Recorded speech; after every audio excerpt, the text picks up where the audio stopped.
Hello दोस्तों, तो आप लोग कैसे हो? आई होप आप सब बहुत अच्छे होंगे और अपनी पढ़ाई अच्छी तरीके से कर रहे होंगे। तो चलिए आज हम देखने वाले हैं क्लास 12 में फिजिक्स का चैप्टर नंबर 1 देखेंगे। उसमें पहला टॉपिक है कूलम्ब का नियम, ये हम देखेंगे। तो चलिए आज यहीं से शुरुआत करते हैं कूलम्ब का नियम से।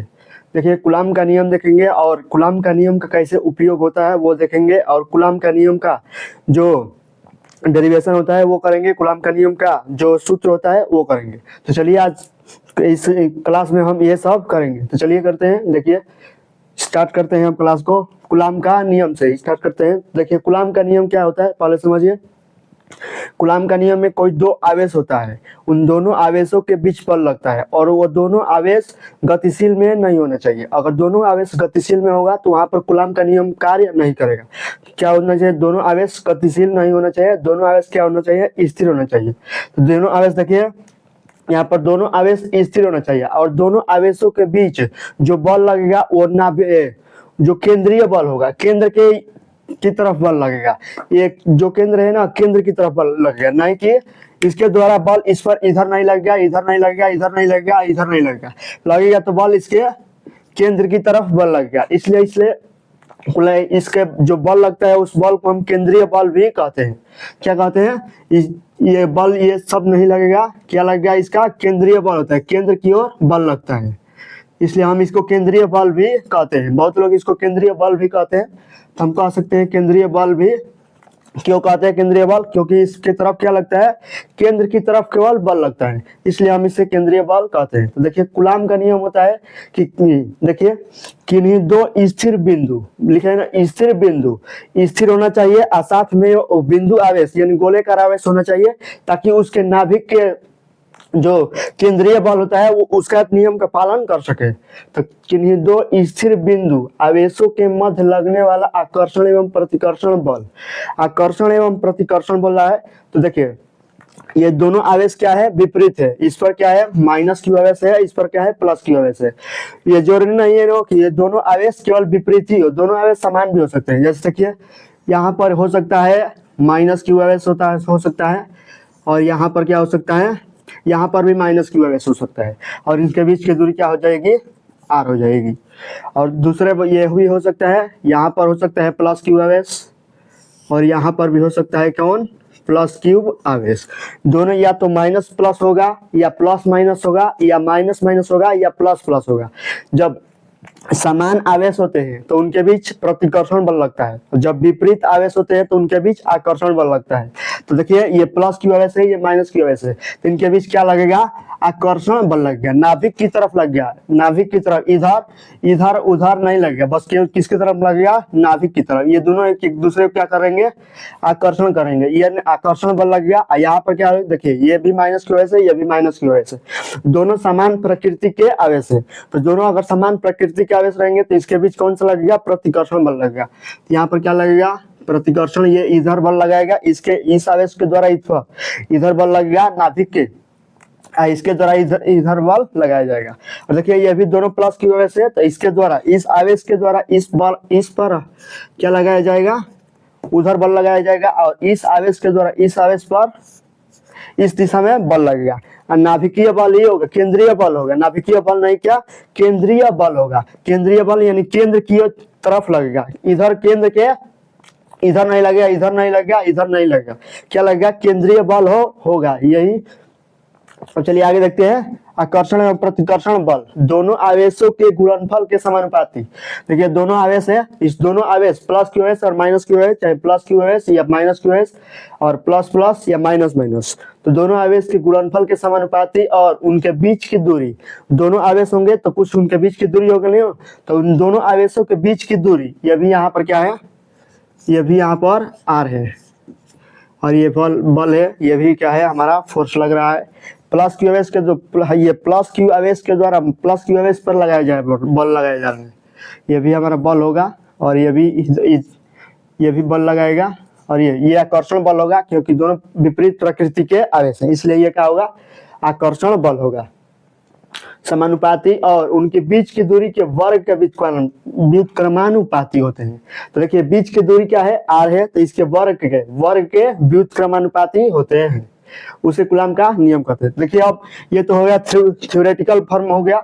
अब देखते हैं न्यूमेरिकल फॉर्म में इसका कैसे लिखा जाएगा। देखिए इसका न्यूमेरिकल फॉर्म में देखेंगे तो क्या हो जाएगा कि दो स्थिर बिंदु आवेशों के बीच लगने वाला आकर्षण और प्रतिकर्षण बल, आवेशों के मध्य लगने वाला आकर्षण और प्रतिकर्षण बल, बल बोल रहा है तो बल क्या हो जाएगा हमारा F।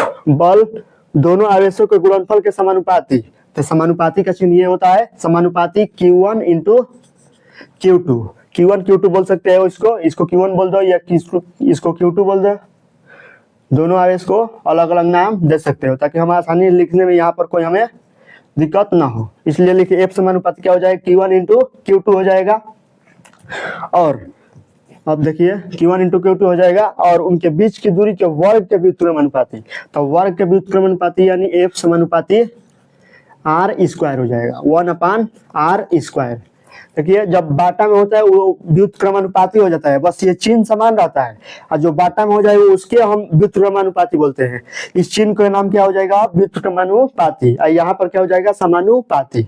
और देखिए अब इन दोनों को मिलाएंगे आपस में तो क्या हो जाएगा हमारा F बराबर F समानुपाती क्या हो जाएगा Q1 Q2/R² हो जाएगा। F समानुपाती Q1 Q2 इंटू R² हो जाएगा बटे R² हो जाएगा।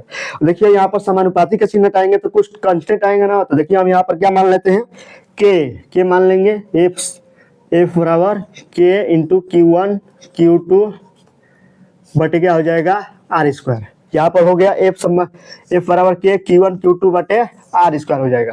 यह हमारा हो गया कूलाम का नियम का न्यूमेरिकल फॉर्म हो गया। इसी पर हमें न्यूमेरिकल आएगा, ये तो थ्योरेटिकल फॉर्म आएगा लिखने के लिए। तो चलिए अब ये यहाँ पर K का मान बहुत लोग K का मान जो इस समानुपाती स्थिरांक है तो स्थिरांक का मान तो कुछ होगा, तो चलिए इसका मान क्या होता है देखते हैं। देखिए K बराबर हम लिख सकते हैं 1/4 पाई एप्सिलॉन नॉट लिख सकते हैं। क्या लिख सकते हैं 1/4 पाई एप्सिलॉन नॉट, हम K को हम लिख सकते हैं। कूलाम भैया ने बताया कि K को आप क्या लिखो 1/4 पाई एप्सिलॉन नॉट, वो उसका मान जो रख सकते हैं। अब K बराबर 1/4 पाई एप्सिलॉन नॉट, अब इसका मान बताए क्या होता है, इसका मान 9 × 10⁹ इसका 9 न्यूटन इंटू मीटर स्क्वायर प्रति कूलाम होता है, न्यूटन इंटू मीटर स्क्वायर प्रति कूलाम स्क्वायर। ये बताए जो कूलाम भैया थे वो क्या बताए कि K का मान हम क्या रखेंगे 9 × 10⁹ न्यूटन इंटू मीटर स्क्वायर प्रति कूलाम स्क्वायर बताए। अब देखिए यहाँ पर K बराबर ये लिख सकते हैं ना, हम इस सूत्र को इसके रूप में हम कर सकते हैं। देखिए इसके रूप में करेंगे तो क्या हो जाएगा 1/4 पाई एप्सिलॉन नॉट, 1/4 पाई क्या हो जाएगा epsilon not into Q1 Q2 बटे R² हो जाएगा। ये हम लिख सकते हैं 1/4 pi epsilon not Q1 Q2 बटे R²। अधिकतर जगह बहुत से टीचर क्या लिखेंगे K लिखेंगे, क्योंकि K लिखने में आसानी होती है, इतना बड़ा कौन लिखेगा, इसके बदले K लिख सकते हैं ताकि हम आसानी से सूत्र लिख सकें K Q1 Q2 बटा R²। अब इस तरह बोला 1/4 pi epsilon not into Q1 Q2 बटे R², इसलिए हम यहाँ पर K लिख सकते हैं, उससे कोई दिक्कत नहीं है। देखिए यहाँ पर एक आया एप्सिलॉन नॉट आया। अब एप्सिलॉन नॉट क्या है यहाँ पर एप्सिलॉन नॉट समझ लीजिए, एप्सिलॉन नॉट बराबर क्या हो जाएगा निर्वात या वायु की क्या हो जाएगी वैद्युतशीलता हो जाएगी। ये क्या है वैद्युतशीलता है,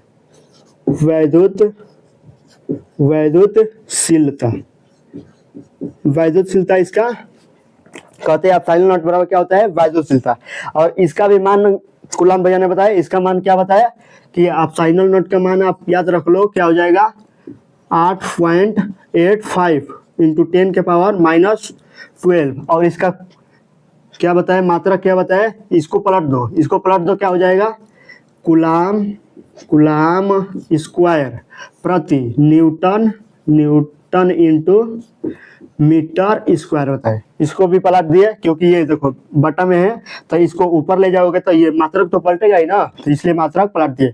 अब इसका मान निकालने के लिए हम इसी को कैलकुलेशन करते हैं, K बराबर इतना रखकर अब ये एप्सिलॉन नॉट का मान ऊपर ले जाओगे तो क्या हो जाएगा 4 पाई एप्सिलॉन नॉट बराबर 1/9 इंटू 10⁻⁹ हो जाएगा।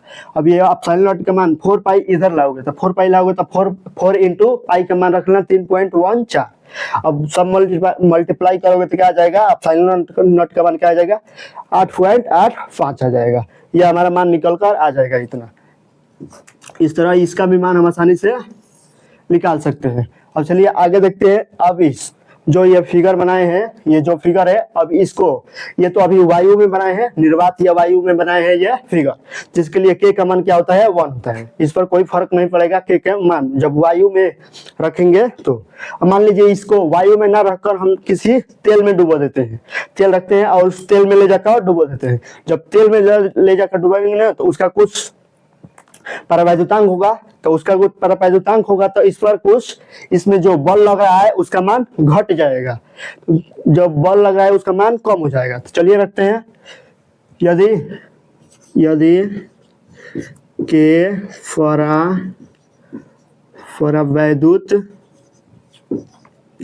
परावैद्युत वाले पदार्थ में रखने पर, जब के परावैद्युत वाले पदार्थ में रखेंगे तो इस जो बल का मान वो घट जाएगा, यानी बल का मान पहले अधिक था और बाद में क्या हो रहा है, घट रहा है। यानी बल का मान जब अधिक था तो ये घट रहा है, यानी क्या हो जाएगा, इसके व्युत्क्रमानुपाती का संबंध होगा, यानी ये क्या हो जाएगा, हर में आ जाएगा के का मान। अब इसी हम यही डायरेक्ट सूत्र यही लिखेंगे, F बराबर 1/4 पाई एप्सिलॉन नॉट इंटू, यहाँ पर क्या लिख लेंगे, यहीं पर लिख देंगे हम K इंटू Q1 Q2 बटे R स्क्वायर हो जाएगा। F बराबर 1/4 pi epsilon not into K Q1 Q2 बटे R स्क्वायर हो जाएगा। यह हमारा क्या है, परावैद्युतांक है। जो भी पदार्थ में हम इसको डुबाएंगे उसका परावैद्युतांक कुछ होगा, तो उस परावैद्युतांक का मान यहाँ पर भरकर हम आसानी से ज्ञात कर सकते हैं। चलिए ये भी हो गया, हम किसी परावैद्युत माध्यम में डुबाएंगे तब भी हम के का मान, यहाँ पर व्युत्क्रमानुपाती का संबंध होता है, ये देख लीजिएगा। ये कभी कोई क्या ऊपर लिख देते हैं, इसलिए हमारा जो न्यूमेरिकल वैल्यू होता है वो गलत हो जाती है, इसलिए ये हमारा इस तरह हो गया, हर में होता है। और देखिए अब इसके आगे जाएंगे तो क्या है, कूलाम के नियम का हम कहाँ कूलाम का नियम का उपयोग होता है। तो कूलाम का नियम देखिए, ये बहुत छोटी दूरी, जैसे नाभिक होता है तो नाभिक, जैसे नाभिक होता है तो नाभिक में क्या होता है, प्रोटॉन और न्यूट्रॉन होते हैं।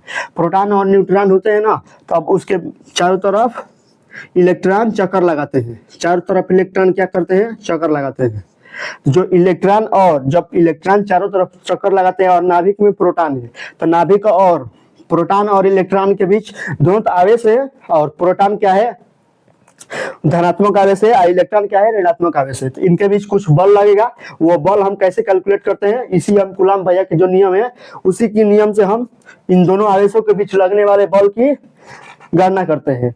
और देखिए यहाँ पर जो नाभिक का कितना होता है, नाभिक की त्रिज्या कितनी होती है, 10 के पावर -15 मीटर। देखिए बहुत छोटी, 10 के पावर -15 मीटर होती है। इतने मीटर कोटि होती है, तभी इनके बीच क्या लगता है, वैद्युत बल लगता है। वो कूलाम का नियम ही यहाँ पर पालन हो जाता है। और देखिए यहाँ पर बहुत छोटी दूरी है, और जैसे बहुत बड़ी दूरी आ जाएगी, जैसे किलोमीटर में दूरी आ जाएगी, यहाँ पर कोई आवेश हो, यहाँ पर कोई आवेश हो, इनके बीच की दूरी क्या हो, किलोमीटर में हो, तो उन किलोमीटर की दूरी पर भी हम कूलाम का नियम ही उपयोग करेंगे। दोनों आवेशों के बीच, मान लीजिए यहाँ पर एक आवेश है, ये आवेश है, ये धनात्मक आवेश है, ये भी धनात्मक आवेश है, यहाँ पर आवेश रखे हैं, दोनों के आवेश में दूरी बहुत अधिक है, तो दोनों जब दूरी बहुत अधिक होगी तब भी इसके बीच जो बल कार्य करेगा, इन दोनों आवेश है, इनके बीच जो बल कार्य करेगा वो हम कूलाम के नियम से ही ज्ञात कर सकते हैं। तो हम कह सकते हैं कि कूलाम का नियम कहाँ उपयोग करते हैं, कूलाम का नियम बहुत छोटी दूरी निकालने के लिए भी उपयोग कर सकते हैं, और बहुत बड़ी दूरी निकालना हो तब भी हम कूलाम का नियम उपयोग कर सकते हैं। इनके बीच जो आवेशों के बीच जो बल लगेगा वो कूलाम के नियम से हम गणना कर सकते हैं। चलिए यहाँ तक आपको समझ में आ गया होगा इस तरीके से। चलिए अब इसके क्या चलते हैं, आगे चलते हैं। अब यहाँ तक तो समझ आ गया कूलाम का नियम कहाँ बल कार्य करता है। अब इसके आगे समझेंगे कूलाम के नियम का जो सदिश निरूपण था, वो सदिश निरूपण देखेंगे कैसे इसका सदिश जो बल होता है वो एक सदिश राशि होता है, इसलिए उसका सदिश निरूपण भी आगे हम देखेंगे। तो चलिए आज के लिए इतना ही रहने देते हैं, फिर मिलते हैं नेक्स्ट वीडियो में, तब तक के लिए जय हिंद।